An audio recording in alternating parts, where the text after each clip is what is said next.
الحمدللہ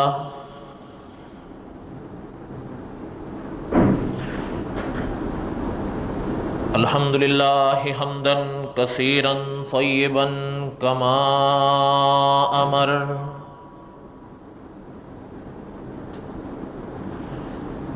ونشهد ان لا الہ الا اللہ وحدہ لا شریک لہ ونشهد ان سیدنا وسندنا ومولانا محمدا عبده ورسوله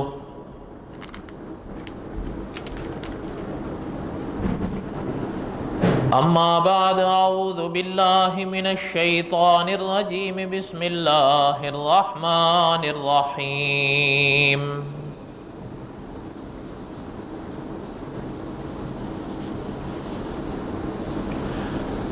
آمن الرسول بما انزل الیہ من ربہ والمؤمنون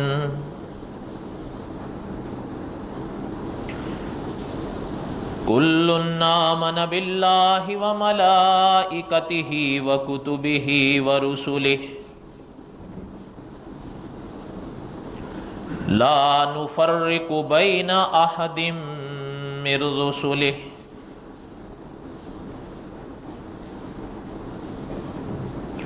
وقالوا سمعنا وأطعنا غفرانك ربنا وإليك المصير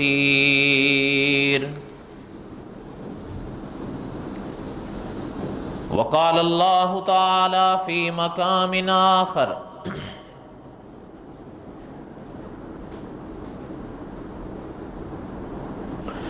ان اللہ اصطفى آدم ونوحا وآل ابراہیم وآل عمران علی العالمین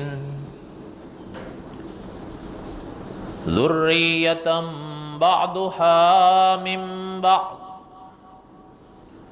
واللہ سمیع علیم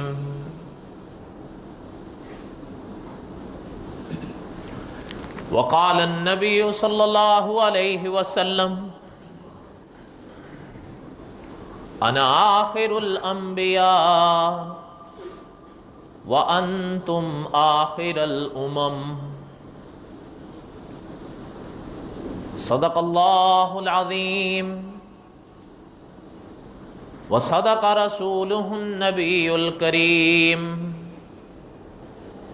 ونحن علی ذلک لمن الشاہدین والشاکرین والحمد للہ رب العالمین اللہم صلی علی محمد وعلی آل محمد کما صلیت علی ابراہیم وعلی آل ابراہیم انکا حمید مجید اللہم بارک علی محمد وعلی آل محمد کما بارکت علی ابراہیم وعلی آل ابراہیم انکا حمید مجید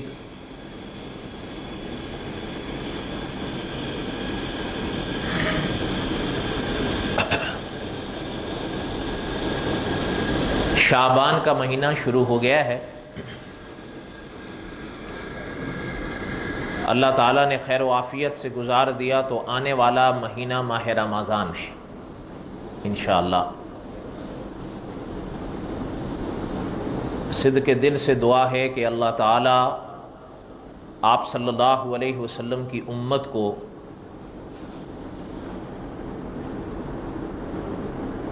ہم سب کو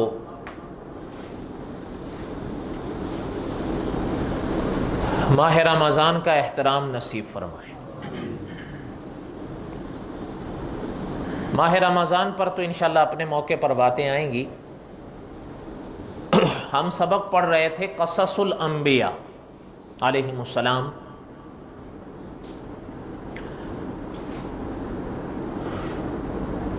ہم یہاں تک پہنچے تھے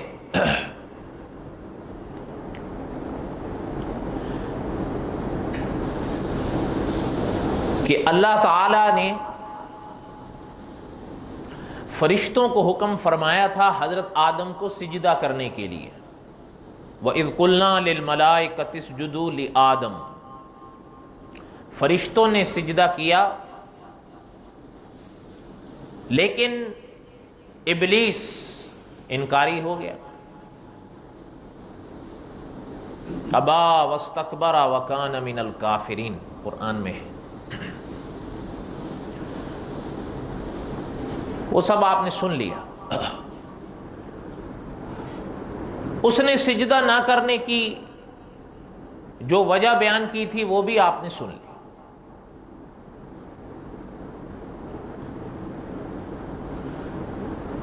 اس کی اس کرتوت کی وجہ سے اللہ تعالی نے اس کو اپنے ہاں سے نکال دیا، اور یہ فرما کر نکالا کہ قیامت تک تجھ پر ہماری لعنت برسے گی.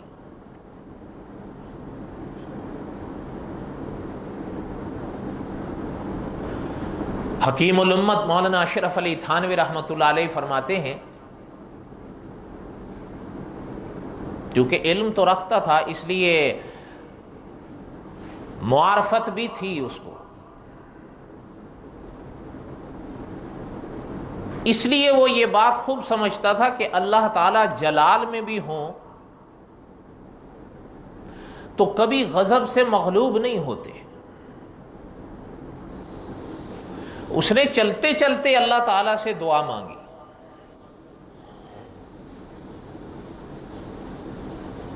قال ربی فانذرنی الی یوم یبعثون، قرآن پاک میں ہے کہ اللہ میں لعنتی تو ہو گیا، لیکن اب آپ کی درگاہ سے، آپ کے در سے جانے سے پہلے پہلے میں آپ سے ایک دعا مانگتا ہوں. قال ربی فانذرنی الی یوم یبعثون، کہ جہاں آپ نے مجھ پر قیامت تک لعنت برسا دی ہے تو پھر مجھے قیامت تک زندگی بھی دیں.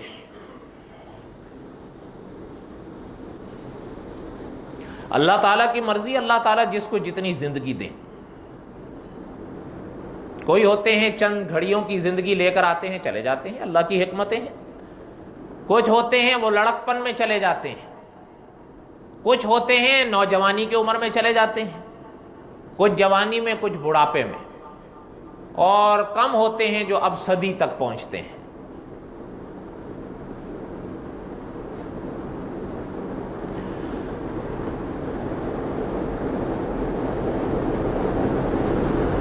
اس نے کہا کہ مجھے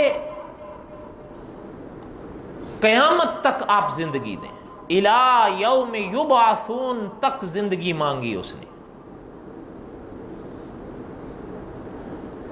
یہ یوم یبعثون وہ دن ہوگا جس میں آپ اور ہم نے دوبارہ اٹھنا ہے موت کے بعد. ایک وہ جہان تھا جو آپ اور ہم گزارا ہے، اس کو کہا جاتا ہے عالم ارواح، وہ روحوں کی دنیا تھی. جب آپ اور ہم اس دنیا میں آئے یہ عالم اجساد ہے، یہاں جسم ظاہر ہے، روح چھپی ہوئی ہے. آج تک کسی شخص نے روح نہیں دیکھی ہے، نہ دیکھ سکتا ہے. یسألونک عن الروح، میرے پیغمبر لوگ آپ سے پوچھتے ہیں صلی اللہ علیہ وسلم کہ روح کیا ہے. قل الروح من امر ربی، اللہ نے فرمایا ان سے کہہ دیں کہ روح میرے رب کا حکم ہے. بس جب تک وہ ہے تب تک یہ ہے. جس وقت وہ نکلی پھر یہ رہ نہیں سکتا. پھر فرض ہوتا ہے لوگوں پر کہ پھر اس جسد خاکی جو زمین سے اٹھایا گیا ہے اس کو زمین کے حوالے کرو. یہ فرض ہے.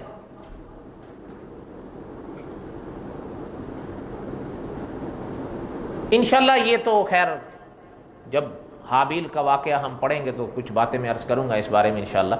کہنے کا مقصد یہ تھا کہ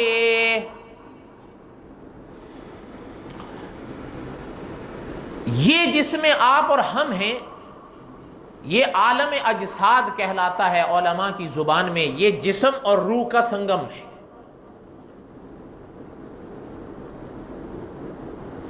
یہاں روح آپ اور ہم نہیں دیکھتے کب آئی کب چلی گئی، بلکہ کئی لوگوں کے سامنے موتیں ہوتی ہیں لیکن ایک تڑپتا ہوا وجود دیکھتے ہیں یا بھڑکتا ہوا جسم دیکھتے ہیں اور اس کے بعد ساکن دیکھتے ہیں، پتہ چلتا ہے روح گئی۔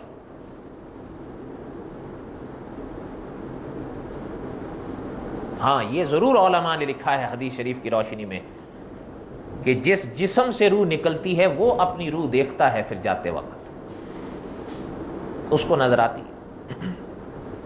خیر، شاید کسی درس میں نے یہ تفصیلات بیان کی ہوں، پرانے کسی درس میں، اب یاد نہیں، اللہ نے موقع دیا تو پھر کبھی۔ یہ عالم اجساد ہے جس میں جسم ظاہر رہتا ہے، روح چھپی ہوئی رہتی ہے، لیکن یہ روح اور جسم کا سنگم ہوتا ہے۔ اور کاش اس کے ساتھ ساتھ آپ ایک اور جملہ بھی ذہن میں رکھ لیں، شاید آپ کو اور مجھے فکر آخرت میں مدد دے، جو شیخ الحدیث مولانا ادریس کاندلوی رحمۃ اللہ علیہ لکھ گئے، بڑا عجیب جملہ، اور مفسر قرآن مولانا انیس آزاد بالگرامی اس کو نقل کرتے ہیں کہ حضرت رحمۃ اللہ علیہ نے فرمایا کہ انسان کے جسم میں ایک روح احساس ہوتی ہے اور انسان کے اسی جسم میں ایک روح حیات ہوتی ہے۔ روح احساس نکلتی ہے تو نیند آتی ہے اور روح حیات نکلتی ہے تو موت آتی ہے۔ بڑوں کی باتیں بڑی ہوتی ہیں۔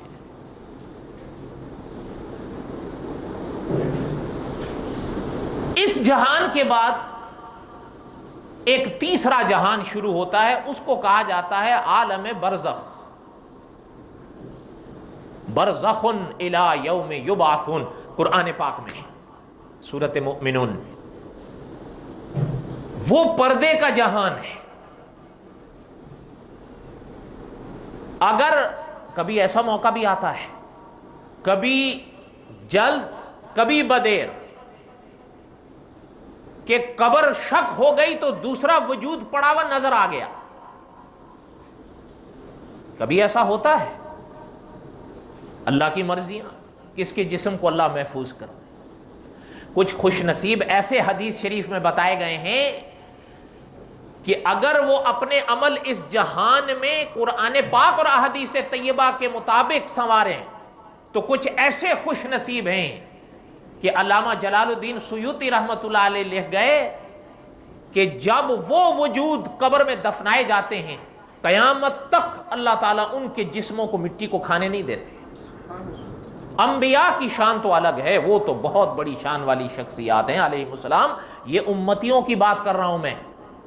انبیاء کے بارے میں علیہ السلام تو پھر انبیاء کے بارے میں تو سوال ہی نہیں پیدا ہوتا کہ نبی کے جسم کو مٹی کھائے۔ امتیوں کی بات کر رہا ہوں اس وقت میں آپ سے کہ انبیاء کی شان تو بہت آگے کی ہے، اس لیے کہ یہ بات یاد رکھیے گا کہ امتی کو یہ شان ملتی کب ہے؟ جب وہ صحیح معنی میں نبی کی اتباع کرے۔ تو جب امتی کا جسم محفوظ رہ گیا تو پھر اللہ تعالیٰ نبی کے جسم کو گلنے دیں گے؟ چلتے چلتے ایک بات نکتے کی کہہ دوں، قرآن پاک میں شہید کو مردہ کہنے اور گمان کرنے سے منع کیا گیا ہے۔ وَلَا تَقُولُوا لِمَن يُقْتَلُ فِي سَبِيلِ اللَّهِ أَمْوَاتٌ بَلْ أَحْيَاءٌ وَلَٰكِن لَّا تَشْعُرُونَ۔ جو خدا کی راہوں میں جان دے گے ان کو مردہ مت کہو۔ شہید کو مردہ کہہ سکتے ہیں؟ گمان کر سکتے ہیں؟ اچھا پھر یہاں ذرا دعوت فکر ہے، غور کریے گا۔ شہید کو یہ درجہ کن کی اتباع سے ملا ہے؟ غور کریں، شہید کو یہ درجہ ملا ہے نبی کی اتباع سے۔ یہ صحیح ہے یا غلط ہے؟ اگر کوئی شخص ظاہری طور پر جسم کاٹ بھی ڈالے، اس کا اپنا جسم کٹوا بھی ڈالے اور مر بھی جائے، لیکن اگر نبی کی اتباع نہیں کرتا تو شہادت کا درجہ پالے گا؟ آپ بتائیں، شہید کو یہ درجہ ملا کن کی اتباع سے؟ نبی کی اتباع سے. اور شہید کے درجے کو قرآن نے تیسرے درجے میں بیان کیا ہے، انعم اللہ علیہم من النبیین والصدیقین والشہداء. شہداء کا درجہ کون سا ہے؟ دوسرا صدیقین کا، اور پہلا انبیاء کا پہلا، اور شہداء کا تیسرا. تو اب ذرا خود سوچئے گا کہ جن کی اتباع سے شہداء زندگیاں برزخ کی پا گئے، لیکن جن کی اتباع سے پا گئے وہ نبی خود مردہ ہیں. نعوذ باللہ. نہیں سمجھ آئی بات؟ نہیں سمجھ آئی؟ لگتا ہے آپ کے اوپر سے گزر گئی. چلیں بہرحال میں نے اشارہ کر دیا، مجھ سے کسی نے سوال پوچھا تھا، اللہ نے موقع دیا تو پھر کبھی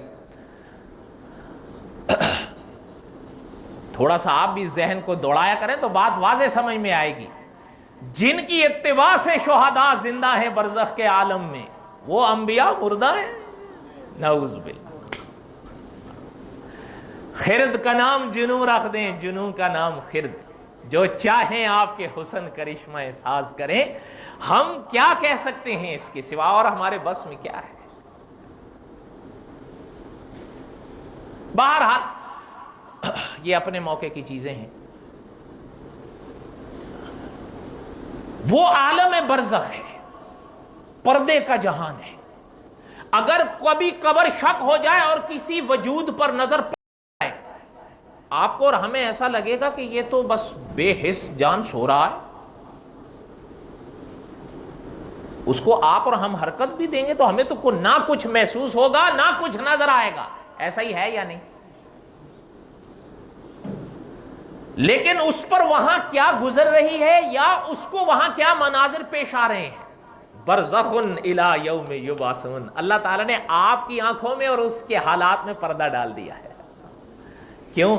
اللہ تعالیٰ آپ کے ایمان بالغیب کو ختم نہیں ہونے، کیونکہ اگر آپ دیکھ لیں پھر اگر خدا نہ کرے بری حالت دیکھی تو آپ اور میں تو سجدے سے اٹھنے کا نام نہیں لیں گے. ہے یا نہیں؟ اور اللہ تعالیٰ کو یہ زبردستی کے سودے منظور نہیں ہوتے. آپ مانیے، اپنی من چاہی دنیا سے مانیے، اپنے اللہ کو راضی کرنے کے لیے مانیے، زبردستی مت مانیے. ان راہوں پہ جبر کا گزر نہیں ہوا کرتا. اس لیے اگر آپ کو اور ہمیں تو نظر آئے گا کہ یار یہ تو کچھ بھی نہیں ہے، لیکن یہ بالکل ممکن ہے کہ وہ اپنے عقیدے اور عمل کے لحاظ سے اس درجے پر جا پہنچا ہو کہ جن درجوں کے بارے میں نبوت یہ خوشخبریاں دے گئی کہ جنت کی کھڑکیاں کھل کر ہواؤں کے جھونکے لیتی ہے. اور یہ بھی ممکن ہے کہ شاید اپنے عقیدے اور عمل کو ایسا برباد کر کے چلا گیا ہو کہ دوزخ کی لپٹیں اس پر پڑ رہی ہوں، لیکن آپ اور ہم جو اس دنیا میں ہیں نہ ہم دیکھیں نہ محسوس کریں، اس لیے کہ برزخ الی یوم یبعثون.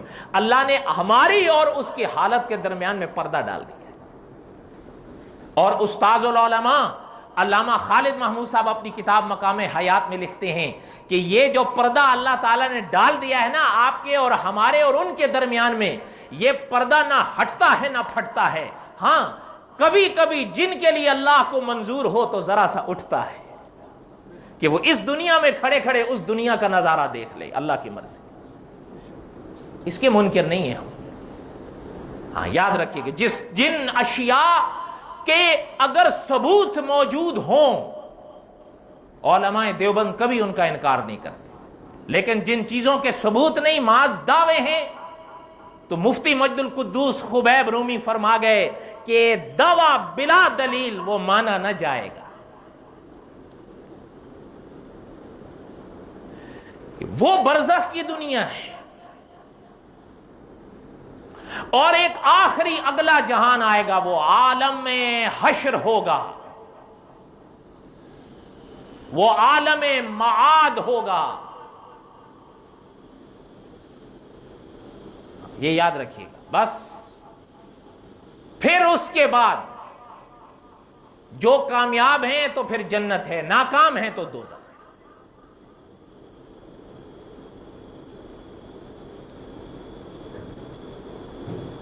اس نے جو زندگی مانگی اللہ تعالی سے، الی یوم یبعثون، اس آخری جہان تک مانگی تھی۔ اب سمجھ آئی بات؟ عالم ارواح، عالم اجساد، عالم برزخ اور عالم معاد، اس نے وہ آخری دن اور مانگی بھی اس وقت الی یوم یبعثون تک کہ جب آپ اور ہم نے دوبارہ اٹھنا ہے۔ جب آپ اور ہم عالم ارواح میں تھے، پھر یہاں آئے۔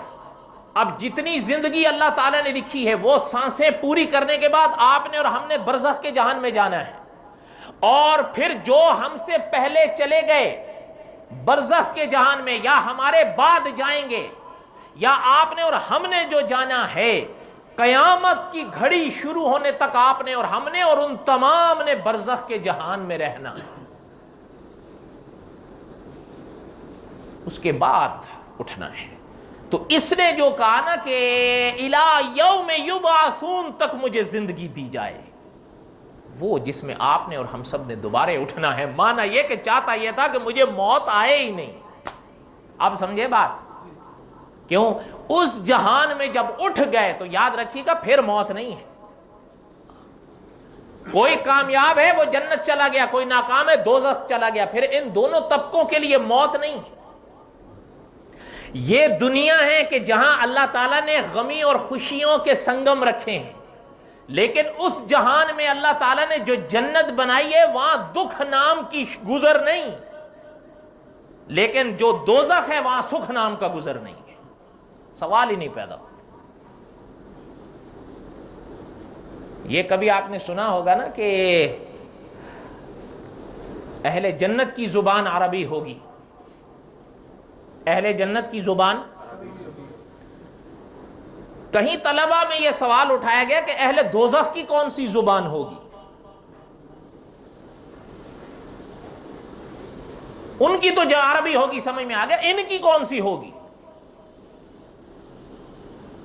بتاؤں؟ مت پوچھو۔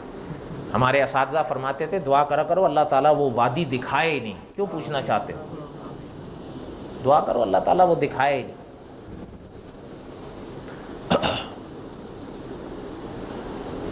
آپ صلی اللہ علیہ وسلم نے ایک دعا سکھائی ہے، آپ سب جانتے ہیں، اللہم اجرنی من النار، اللہم اجرنا من النار، نماز فجر اور نماز مغرب کے بعد کتنی مرتبہ؟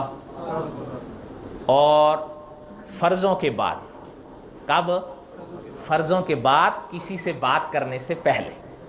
یہ مسئلہ سمجھ میں آ گیا؟ اگر میں نے آپ سے بات کر لی تو پھر مفتی امداد اللہ انور صاحب فرماتے ہیں پھر یہ فضیلت نہیں رہے گی۔ سمجھ میں آئی؟ سلام ادا کرنے کے بعد کسی سے بات کرنے سے پہلے کتنی بار؟ 7 بار۔ اور بڑی عجیب حکمت ہے اگر آپ غور کریں، دوزخ کے دروازے 7 ہیں۔ کتنے؟ 7 ہیں۔ علامہ ابن رجب رحمۃ اللہ علیہ نے دوزخ پر پوری ایک کتاب لکھی ہے، اس میں بھی حضرت نے لکھا ہے دوزخ کے دروازے 7 ہیں۔ آپ فجر کی نماز اور مغرب کی نماز کے بعد اللہم اجرنی من النار 7 بار پڑھ لو، گویا کہ پوری دوزخ آپ پر ہمیشہ کے لیے بند ہو جائے گی۔ یہ پابندی کریں گے آپ؟ کس چیز کی؟ کیا کرنے کی؟ نہیں، اللہم اجرنی من النار تو کرو گے نا، لیکن یہ فجر اور مغرب کے بعد ہے نا۔ یہ تو نہیں ہے کہ فجر کے وقت میں فجر پر سویا رہا ہوں اور مغرب کے وقت اپنے مشاغل میں لگا رہا ہوں، نہ فجر پڑھوں نہ مغرب پڑھوں، اللہم اجرنی من النار اللہم اجرنی من النار۔ یہ تو بہت آسان ہے۔ پہلے فرض ہیں، پہلے وہ پڑھو گے تو پھر یہ پڑھو گے تو دوزخ بند ہوگی نا۔ یہ تو نہیں ہے کہ وہ مغرب اور فجر کے فرائض نہ پڑھے جائیں اور اللہم اجرنی من النار۔ دونوں پہ عمل کرنا ہے، بولے نا۔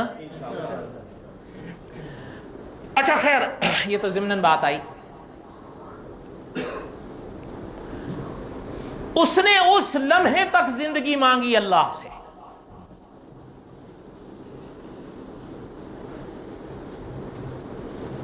قال فإنك من المنذرين، قرآن پاک میں اللہ تعالیٰ نے اس کو مہلت دی.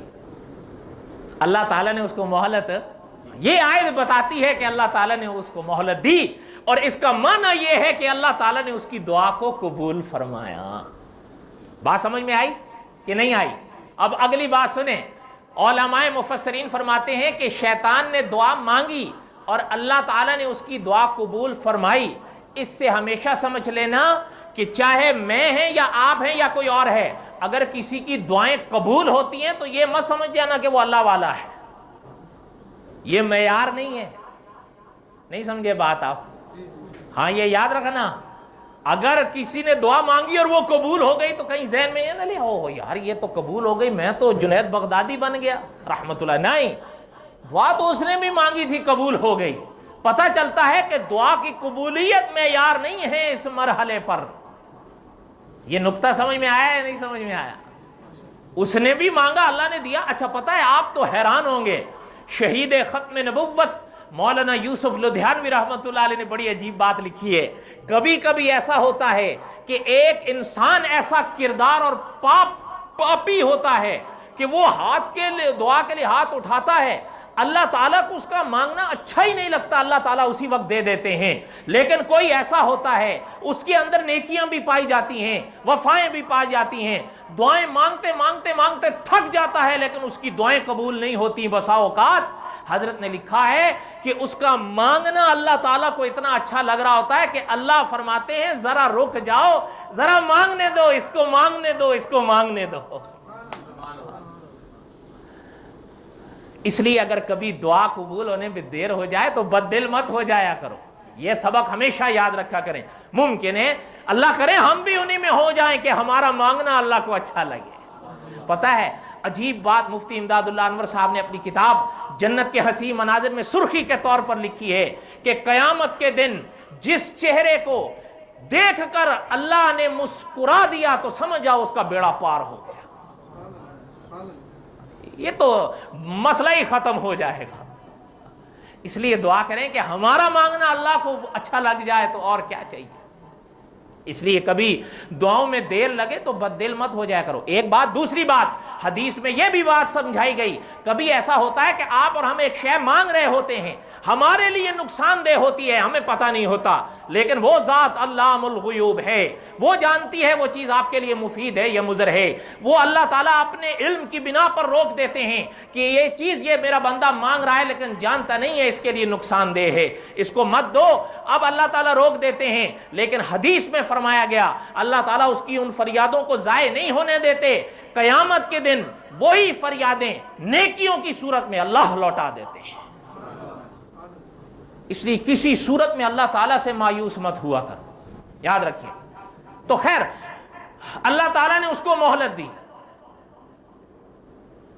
اللہ تعالیٰ نے اس کو الی یوم الوقت المعلوم،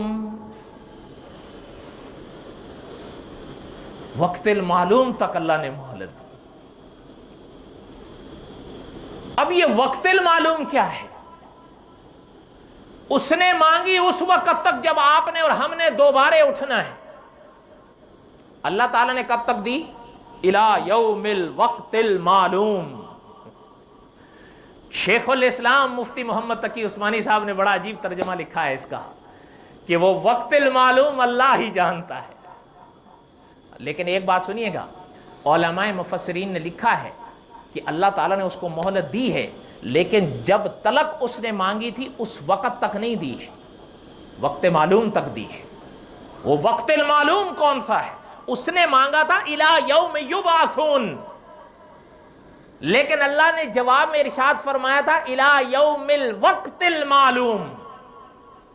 یہ وقت المعلوم کیا ہے؟ علماء مفسرین لکھتے ہیں، یاد رکھیے گا کہ قرآن پاک اور احادیث طیبہ کی روشنی میں علماء مفسرین نے فیصلہ کیا ہے کہ آخر کے عالم میں 2 مرتبہ سور پھونکا جائے گا. پہلا سور جب پھونکا جائے گا ہر وہ شے جس کے اندر جان ہے وہ فنا ہو جائے گا.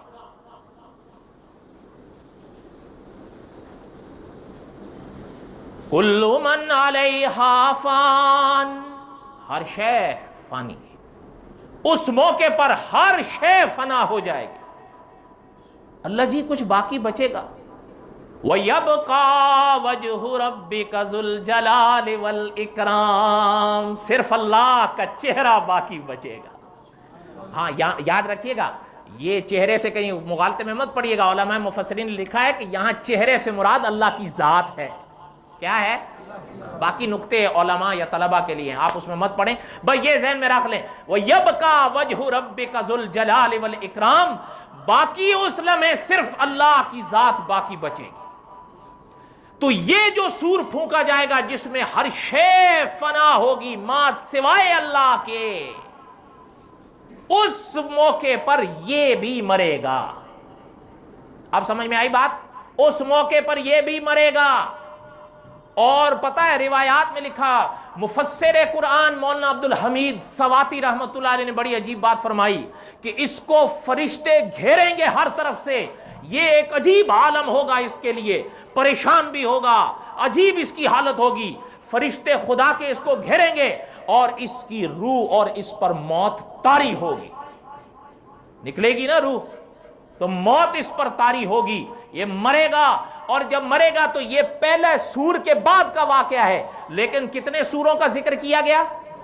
2 کا۔ اچھا وہ دوسرا، علماء مفسرین لکھتے ہیں پہلے اور دوسرے سور کے درمیان میں 40 سال کا وقفہ رہے گا۔ کتنا؟ 40 سال کا وقفہ رہے گا۔ اس درمیان میں یہ سب فنا، کوئی جان زندگی۔ اب اس کے بعد جب دوسرا سور پھونکا جائے گا تو پھر ساری کائنات اٹھے گی، تب یہ بھی اٹھے گا اور اللہ کی درگاہ میں پیش ہوگا۔ بات سمجھ میں آئی یا نہیں سمجھ میں آئی؟ کس لیے پیش ہوگا؟ آپ اور ہم بھی پیش ہوں گے یا نہیں ہوں گے؟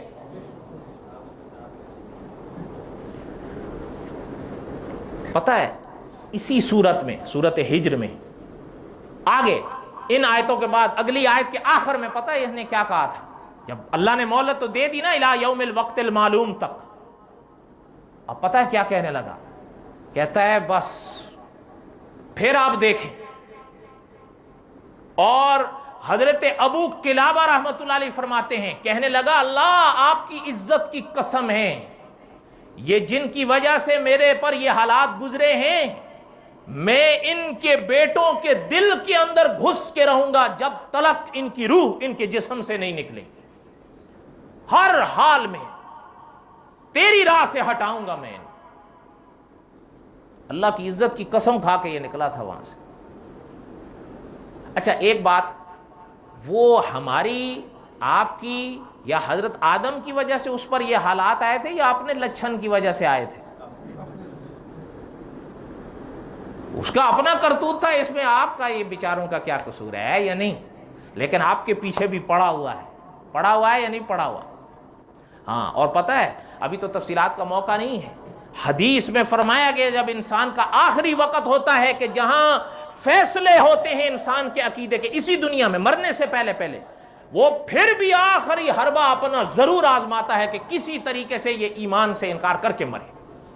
کسی کے سامنے ماں کی صورت میں آتا ہے، کسی کے سامنے باپ کی صورت اختیار کر کے آتا ہے، کسی کے سامنے کوئی اور صورت اختیار کر کے آتا ہے، اور کسی کو تو ایسا بھی ہوتا ہے کہ اس وقت انسان پر پیاس کا ایک عجیب عالم طاری ہوتا ہے، اس کے آگے ٹھنڈا پانی لے کر پیش ہوتا ہے، کہتا ہے یہ پانی چاہیے، وہ دیکھتا ہے یہ تو میری ماں ہے، ہاں چاہیے، تو پتہ ہے اس کے کان میں آ کر کہتا ہے ایمان کا انکار کر دو بیٹا، یہ ویسے مولویوں نے تمہیں آئی بھی ہیں، آگے تو یہ اگر تو ایمان پہ مر جائے گا تیرا تو بیڑا غرق ہو جائے گا، تو ایمان کا انکار کر، یہ ٹھنڈا پانی تیرے لیے پیش کروں۔